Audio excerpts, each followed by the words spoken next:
I'm going to go ahead and introduce our next speaker. Our next speaker is Dr. Ray Kim. Despite having the same name as me, we are not siblings. But it is a real honor to introduce Dr. Kim. He's an associate professor of medicine at Mayo Clinic, College of Medicine. He's a hepatologist, and actually one of Dr. Kim's real big claim to fame, among other things, is he and his research team were really the ones that were discovered and reported on the MELD score, which is a model to help identify those who have end-stage liver disease, and it has really shaped the way that we have been able to think about stratifying those with chronic liver disease. Dr. Kim is also been instrumental in helping us look at cost-effective analyses, those with chronic liver disease, and he is here today to tell us about emerging hepatitis therapies, what we do need to know. Dr. Kim?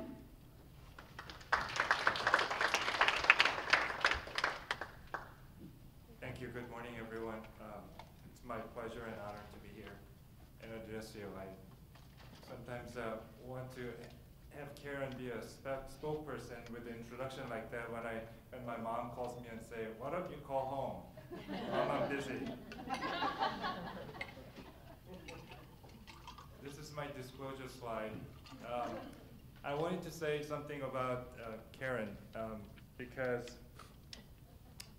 Confucius said, at age 40, you are probably, some of you are very familiar with this. Age 40, the mystique of the world went away or resolved. I figured it out. I mean, I have no doubts.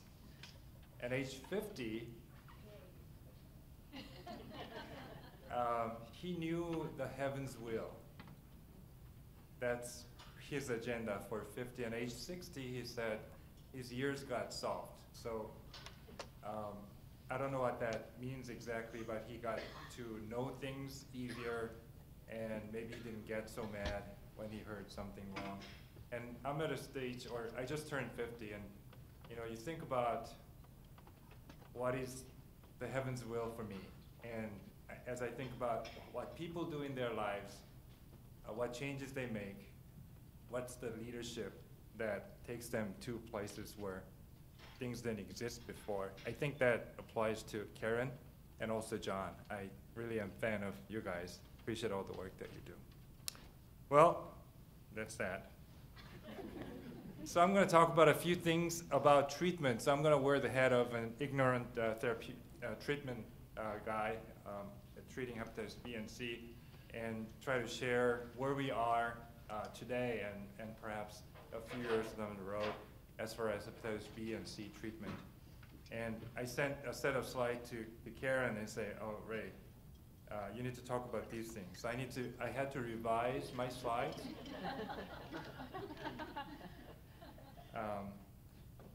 So I apologize that what you have in the thumb drive may be different from what you see, but there should be some overlap. So I'm going to talk about who to treat, when to treat, how long to treat, how expensive, who pays, long-term benefits versus harms, and just a little blurb about disparity in treatment, not necessarily in this order strictly.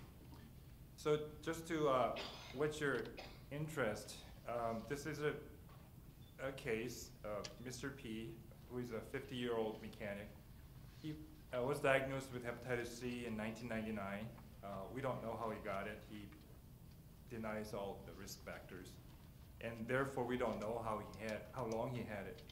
He had a genotype 1, which, as you may know, is the most common type of hepatitis C in this country. By the way, Mr. P is a Caucasian American. And he was treated with pegylate interferon ribavirin, which used to be the standard care for a long time. He cleared the virus while in treatment, but the virus came back when the treatment was discontinued. So that's one of the most heartbreaking things for us hepatologists to break to our patients. We thought we made it, but we barely made it. Didn't quite get there. So it's after all the work, it's a big disappointment. But anyway, he survived that disappointment. But this year, he presents with abdominal swelling, and we did the ultrasound and showed cirrhotic liver. He had ascites as a result of cirrhosis, but thankfully he did not have cancer. So we treated him with diuretics, got rid of the ascites, and then we started treating him. And that's a common scenario that we see in our patients with hepatitis C, in part because the previous treatment has not been very effective. The goal of hepatitis C, Nancy mentioned this earlier, is cure, meaning the virus will be gone when you're successful with hepatitis C treatment. So the technical term for that is SVR, sustained virological response, traditionally defined as undetectable virus 6 months after the treatment is discontinued. So when you achieve that cure, the virus gone completely out of your system. Experiments by accident have been done, transfusing some of their blood. You don't transmit virus. You can even transplant an organ in that setting and not transmit hepatitis C virus in that setting, though. So that's a really cure. And this slide shows how things have progressed. We discovered hepatitis C in 1991. Over the 10 years, we found that interferon, which pre-existed, works for hepatitis C. Ribavirin, which pre-existed antiviral drug, in combination with interferon preparations, improved the treatment response. So at the beginning, we had single-digit response, but by 10-year mark, about 50% of our patients could be cured with interferon and ribavirin. So that was a pretty good progress for the first 10 years, but we were stuck at this last step for the next 10 years until this year. So, until last year. So last year, 2 new drugs were approved by the FDA. So this slide is a little bit complicated, but the controls are the traditional standard of care. So I said about 50%. When they did the trial, 38 to 44% responded or cured with a traditional pegylated interferon and ribavirin. But when they added these two, either of these 2 new drugs, the response became 75% or 66%. These are 2 different drugs. In people who responded quickly, above 90% got cured. Who had a delayed response, the response rate was lower. The numbers, individual numbers, are not important, but I'm trying to make a point. We have a breakthrough new product last year, or products, 2 of them, that increased the response from roughly 50% to now over 70%. So it's a significant step forward compared to where we were stuck for 10 years. So that's the current standard of care. Taking a step back, what do these treatments do? The benefits, there are evidence-based enthusiasts who only believe in randomized clinical trial data. If you follow that route, we don't have data showing that hepatitis C treatment does long-term benefit. There's no randomized clinical trial with hard endpoints such as survival. But hepatitis C, from infection to morbidity and mortality, takes about 40 years, and it is impossible to do a randomized trial, not treating a person for years and decades. It would be unethical. But people out there who are evidence-based medicine subscribers keep telling us there's no evidence that hepatitis C treatment helps us.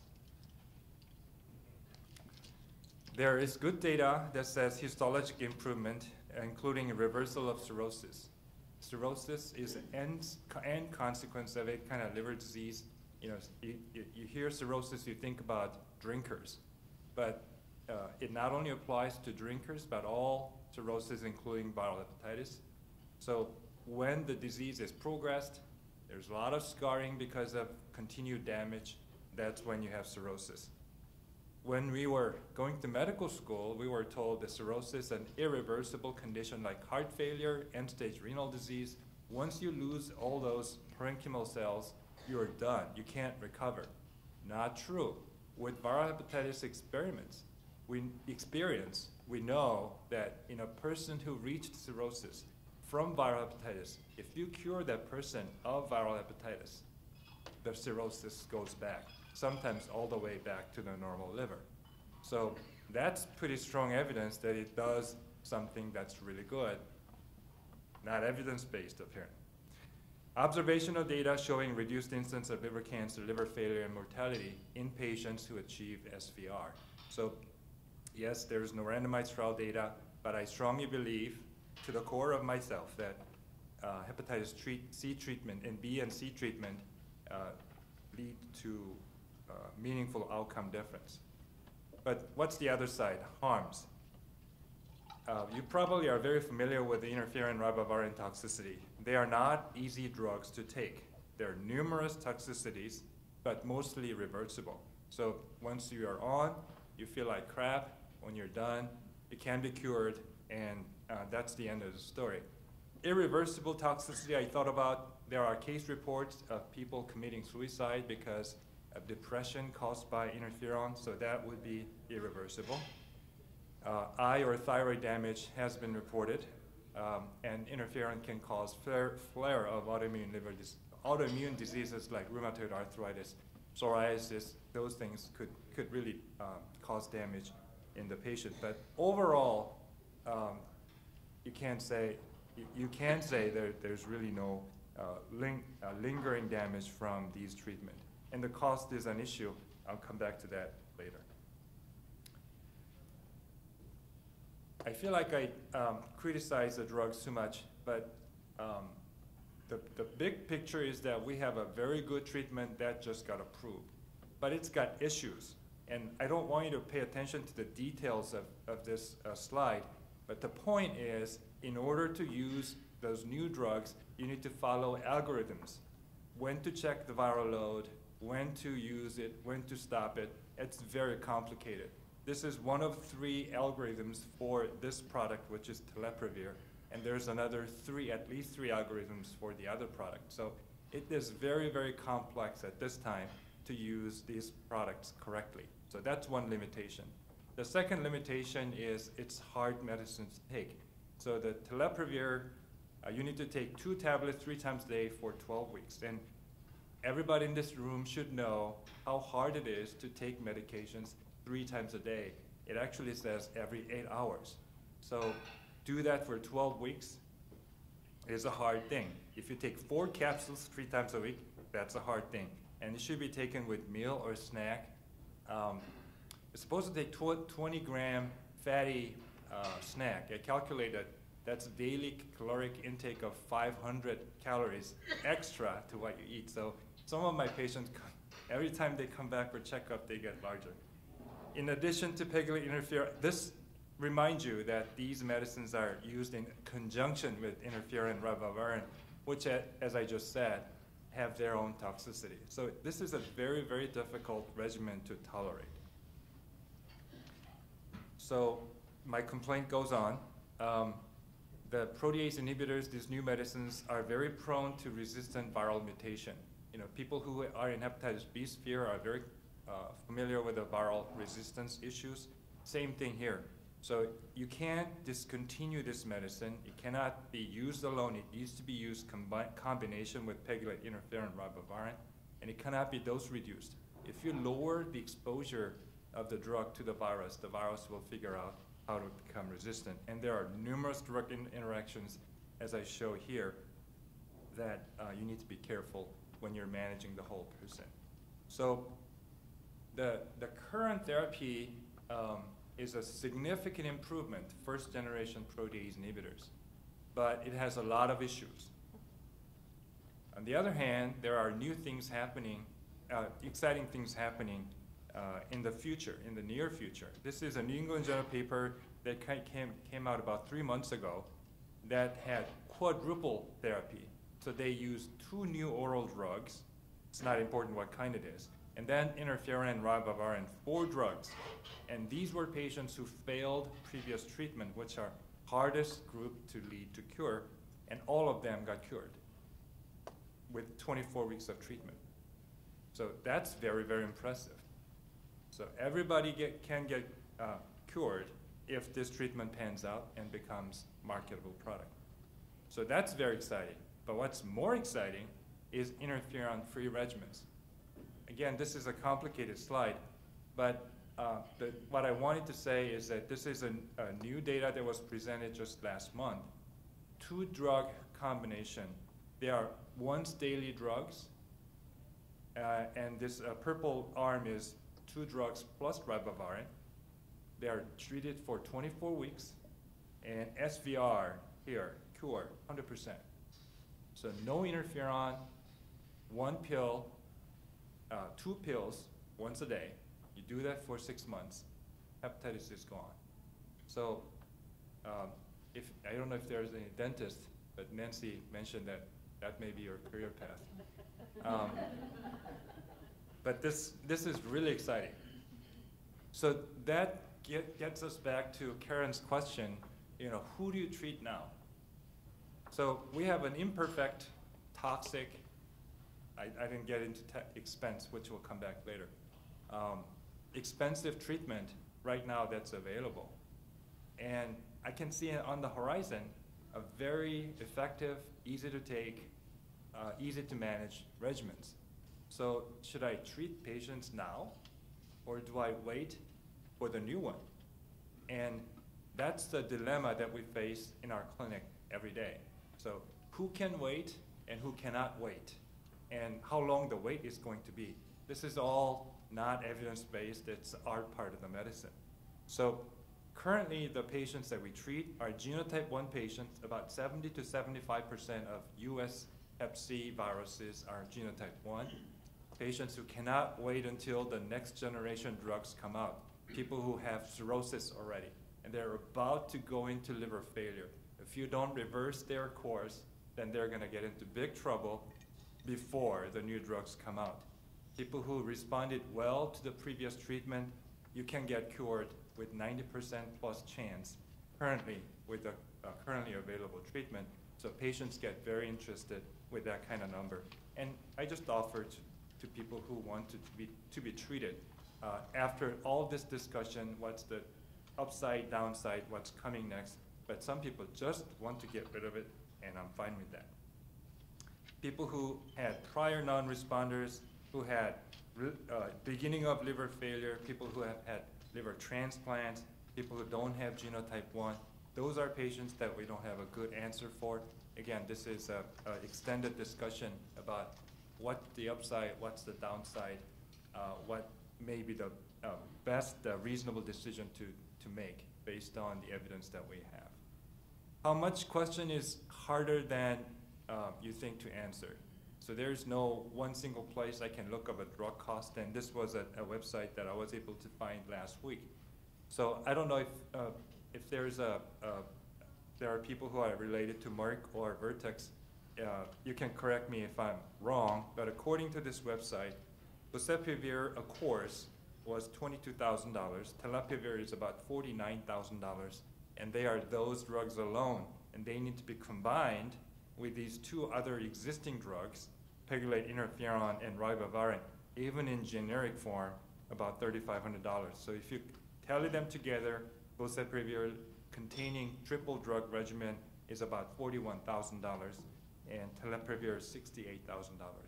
And I didn't get into the details of side effects, but anemia is a very, very problematic side effect of hepatitis C treatment. We often use erythropoietin. If we do that, you add $1,200 a week. So, over a course of treatment, you can easily add 10 grand to the hepatitis C drug costs. So it becomes a very, very expensive proposition, and who to treat, how much it will cost to deliver therapy for all hepatitis C infected individuals, that's a policy question that needs to be played out in the next few years.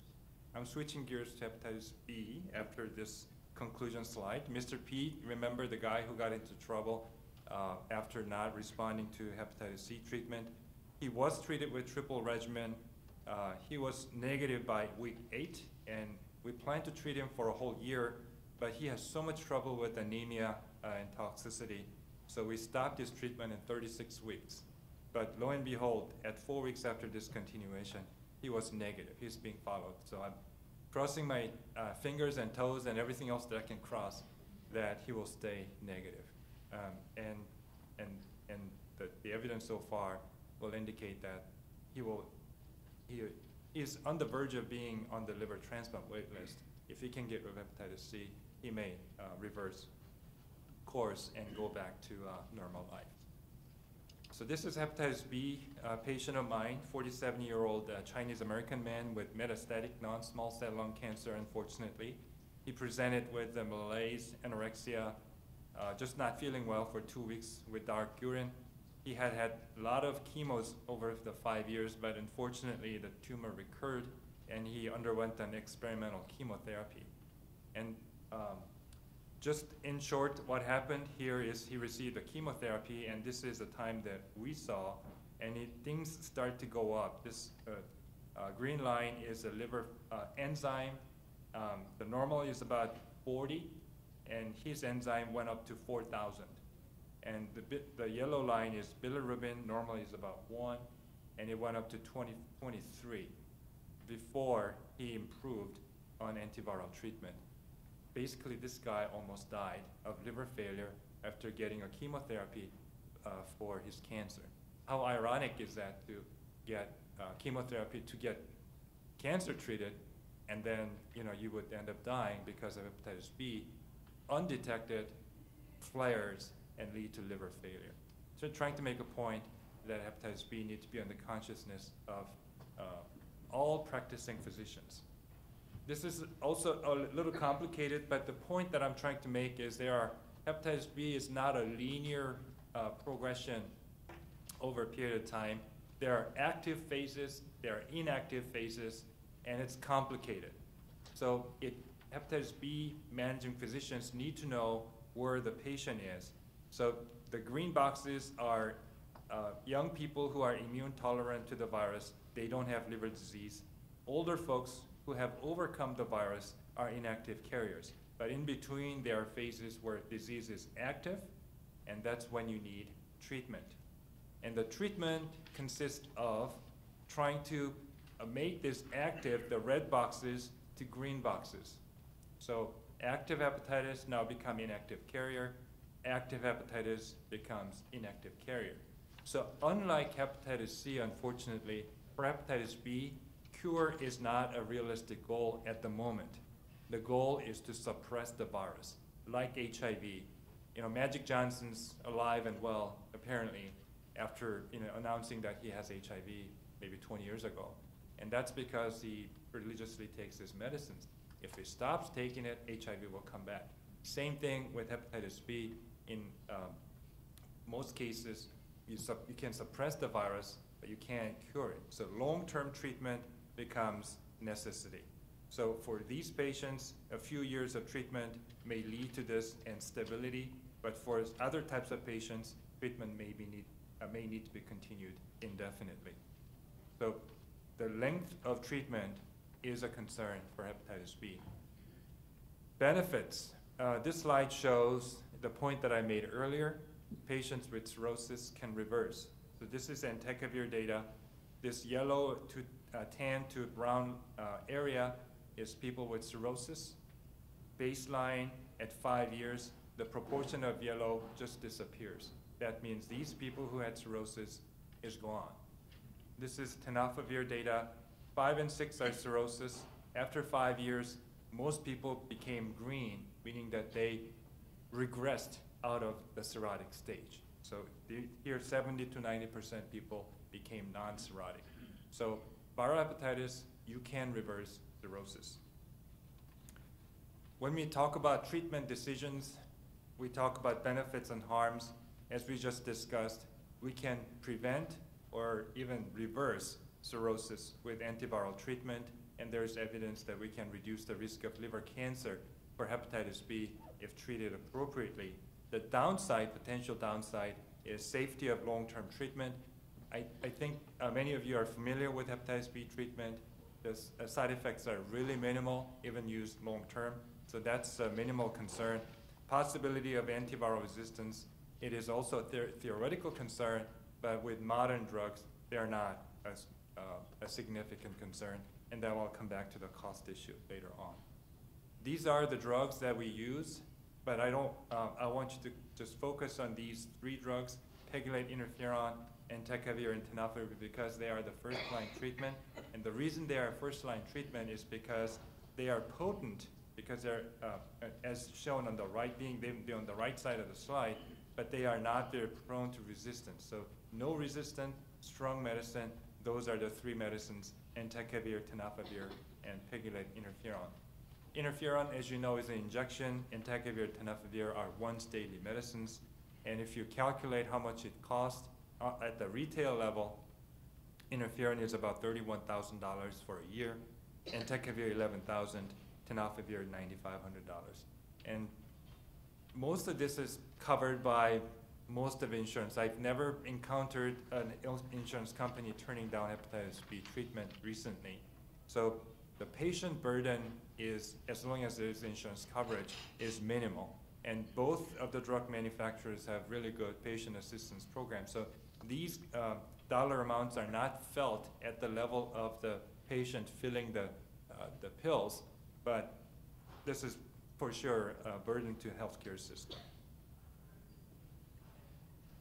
So I'm going to skip 2 slides here. What about disparities for both Hep C and Hep B? And I looked, and there are really no reliable data if or how much disparities. You know that there's a ton of disparities in the disease burden and how things are screened and not diagnosed. Well, I'm not talking about that, but treatment disparity, whether patients of certain background, gender, ethnicity, or whatever are less likely to be treated or not. The data are not very reliable because for hepatitis C, for example, as we just talked about, African Americans are much higher at risk of acquiring the infection or having the infection. But on the other hand, African Americans are very, very hard to treat. They're much less likely to respond to at least to the existing therapy, pegylated interferon ribavirin. So if one goes into the practice or claims data and find out that African American patients are not treated, what does that mean? Is that because it's a medical decision, this person is unlikely to be too responsive, and given the toxicity and whatnot, the decision is not to go ahead and go with the treatment? Is that disparity or is that medical decision? It's very, very hard to figure that out, tease that out. So that's one of the reasons. How about Asian Americans and hepatitis C? And I work in the context of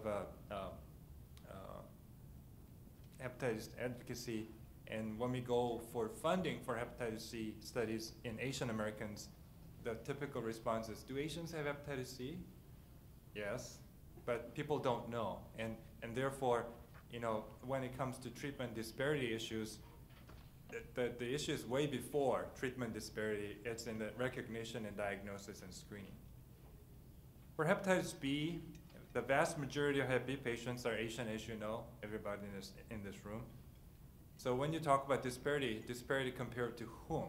And if you're 90% of your treatment recipients are Asians, it's hard to sort of make a comparison to other ethnicity and say, oh, we're not being treated. So I think that the data are very hard to generate. If you see a lack of referral to specialty care for hepatology care, for hepatitis B treatment care, is that because Asian patients are not cared for, because they are not referred, they are sort of abandoned? Not necessarily, because there are a lot of able community physicians that don't refer out hepatitis B patients and take care of them themselves. So, if you see evidence that there's lack of referral for tertiary centers for hepatitis B Asian patients, that doesn't mean that they are not being taken care of. And it's very hard to tease that out, whether there's disparity or not. My gut feeling is that there is, but it becomes a very difficult question to answer. In our community, we have a lot of foreign-born Asian Americans, Somalis, Ethiopians, Sudanese. There's a lot of hepatitis C. But do they have hepatitis B? And that's the typical response. Do Africans have hepatitis B? I thought it was Asian disease. But when we did a community survey, they actually have a higher prevalence of hepatitis B than Asians. So there is disparity as far as recognition and this diagnosis and screening, but we're not even before.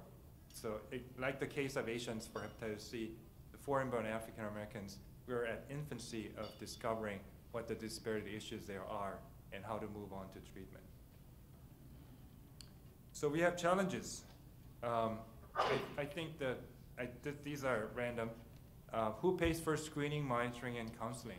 So we didn't talk too much about counseling, but as Dr. Ward mentioned briefly about alcohol and other things, hepatitis patients are high maintenance. You need to talk about different things. So that, and if one doesn't need treatment right away, they need to be monitored. And you need to screen. If you go to age-based screening, it costs a lot of money. So who pays for all of that? Again, treatment is expensive, and there are so many hepatologists and infectious disease specialists who can deliver the complicated regimens that we have. How to go around that? Those are difficult questions. And then, thankfully, as Dr. Ward mentioned, Viral Hepatitis Action Plan, it's a first federal level plan to deal with viral hepatitis burden in this country. So hopefully that will make a big dent in all these challenges. But at the clinician level, we're doing what we can given the options that we have. So that's that. Thank you very much for your attention.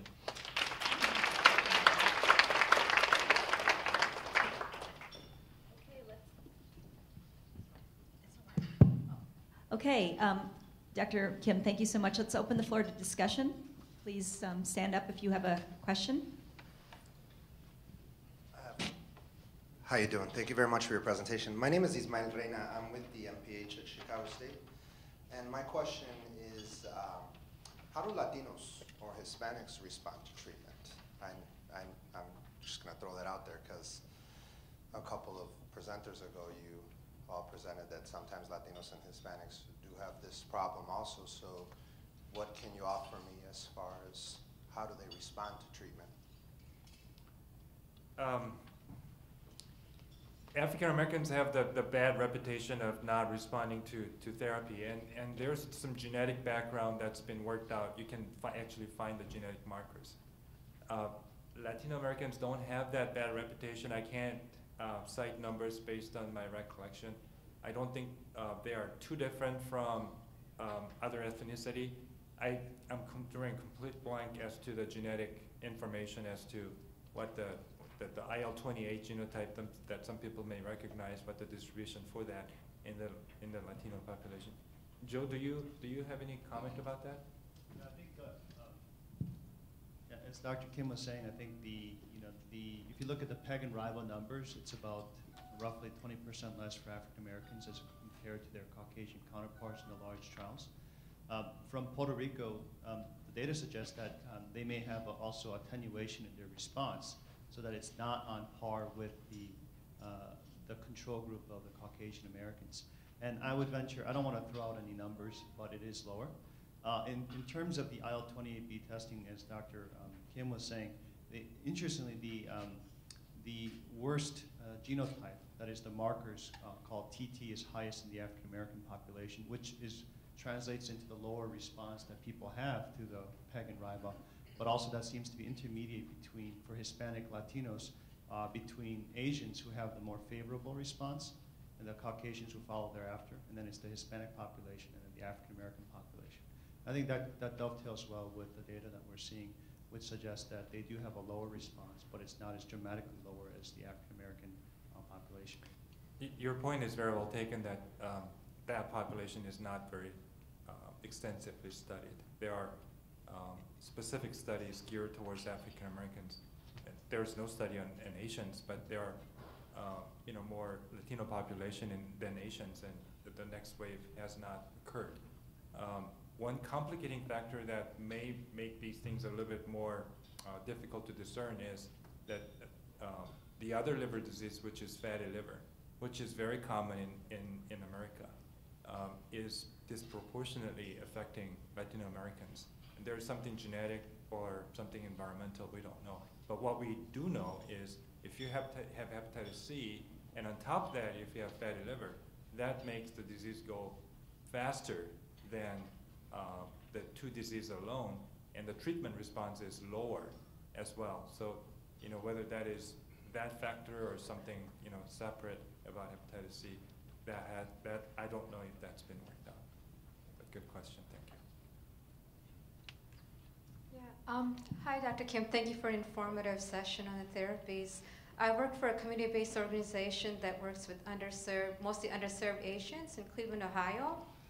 And my question is that it's the people that are most susceptible to having hepatitis are the ones with limited access to medical care. And it's good that insurance covers the therapy for hepatitis, but what about, like, most of our clients are uninsured, uninsured immigrants or limited access refugees. So what are your suggestions for as far as therapy goes for them? So that's undoubtedly a blind spot. There are community health centers that are savvy about hepatitis in different parts of the country. I'm not sure Cleveland is one of them. As far as drug coverage, people without insurance have access to the medicines because the manufacturers have a patient assistance program.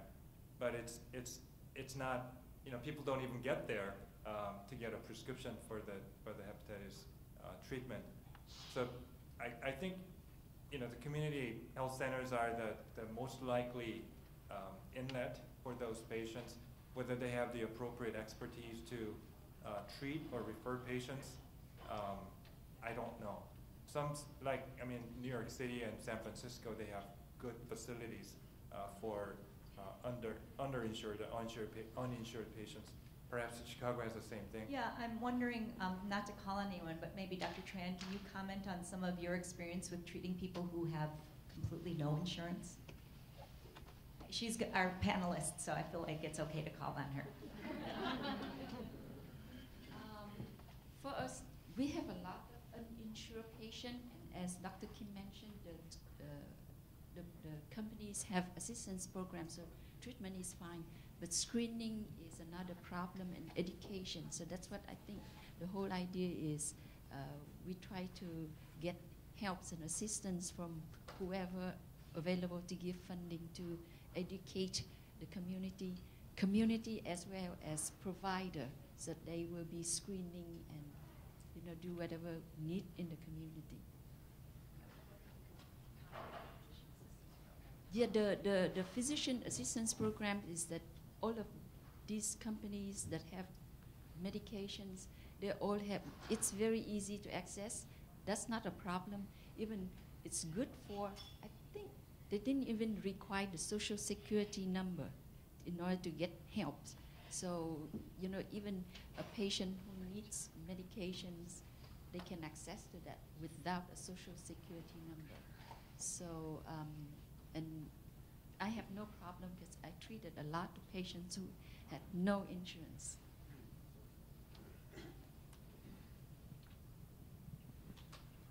Dr. Britt? Hi. There's been a lot of talk about fibrosis from hepatology. People who've met here in Chicago from Northwestern. And one of the discussions was that we're really not reversing cirrhosis. I think what they were saying was that they are delaying the fibrotic progression to cirrhosis. So can you clear that up for some of the older school physicians and some of the students who been taught that cirrhosis is a final stage, fibrosis is developed? So could you kind of go into that a little bit? Sure, with pleasure. So people who are not thinking about this like us nerds every day, the liver has marked regenerative capacity. So we see that in our living donor liver transplant practice. You cut out 2/3 of somebody's liver. If you keep looking at image of the liver, in 2 weeks, the liver grows back to its normal size. So remarkable regenerative capacity. If you have liver disease, the liver tries to pull out that trick. So you keep regenerating. So, one-time insult or mild insult, the liver will replenish the lost liver cells, no problem. But when you have bad things like hepatitis B or C, you get continuous damage. And then the liver regenerative capacity is overwhelmed, And like any tissue, if you keep packing on your skin, you will get scar, and the same process occurs in the liver. So it goes from no fibrosis in normal people to, in stepwise fashion, stage 1, 2, 3, 4. Stage 4 is typically called cirrhosis. Cirrhosis consists of big scars, and in the midst of those big scars, the liver still tries to regenerate. So there's a clumps of liver, functioning livers intermixed with those big scars. That's what cirrhosis is. And second-year medical school curriculum typically contains pathology, and the pathologist will tell you that cirrhosis is an end consequence that does not reverse. So what is not known is, well, cirrhosis is not it's sort of a uniform animal. So there can be early cirrhosis and can be late cirrhosis. So people who have cirrhosis with viral hepatitis, if the viral hepatitis disappears, the fibrosis regresses, the liver remodels. So there have been case reports and now increasing large number of data based on large number of cases that definitely show that cirrhosis going away, improving the big fibrotic bands, the scar tissues disappearing, that all occur with curing in hepatitis C case. In hepatitis B case, if you make the virus suppressed so that you can't even detect the DNA, although the virus is lurking, but if you suppress the virus profoundly, then the same thing happens. The scars start to disappear. But if you take a person with really shrunken, shriveled up liver with a bunch of ugly nodules, really far advanced liver cirrhosis, can that go all the way back to normal? That we don't know. We're still studying that, and that part we don't know. But in theory, cirrhosis is no longer, at least as far as viral hepatitis is concerned, is no longer irreversible end-stage dark hole that you can't get out of. Does that answer some of your question? Theoretically, yes. Thank you. But incidentally, it's interesting because we have asked the same question about alcohol use, because people who drink alcohol get cirrhosis, and people can maintain sobriety for years and decades. And you would think that their liver would remodel, but in those cases, the liver doesn't remodel. So in a sense, having viral hepatitis can be a blessing, that your liver can be reversed with appropriate viral treatment. Hi, I work in HIV research, and we are starting to do a co-infected study with the new medications, so I wanted to know your opinion on that. And then when do you think the new treatments, the quad and interferon-free, would become? I don't practice in an HIV sphere, so I don't have personal experience. I know that there are trials going on using those protease inhibitors, so that the data should be available shortly. And because the product is already out there, once you have the data as to how to use it, then you should be able to use it. The new treatment is really exciting, and not only with the results, but also the product or development cycle is accelerating. The traditional piglet interferon ribavirin, it takes at least 12 months for one to go through the treatment, and then 6 more months to see if they have achieved SVR. So 18 months at the minimum of a person to go through that process. Now that with the quad or the all oral regimens, they tend to be 24 weeks, sometimes 12 weeks. And the regulatory authorities are recognizing you don't need 6 months follow-up. 3 months is good. So what that means is 18 months becomes 9 months or 6 months. So you can go through phase 1 to 3 cycle in 2 to 3 years instead of 5 to 6 years. So maybe 3 years, I'm hoping that we will see those new things on the market. There, not only the particular example that I showed you, there were 8 different presentations at the meeting that we were there that included all oral regimens showing near 100% SVR records. So even if one of those two or three drugs get nixed at the later stage development, 1 or 2 or 3 will come out. I mean, I'm convinced of that, and 5 to 10 years from now, we probably won't be transplanting Hep C patients. Won't that be great? Thank you so much, Doctor. Thank you. Thank you, Dr. Kim.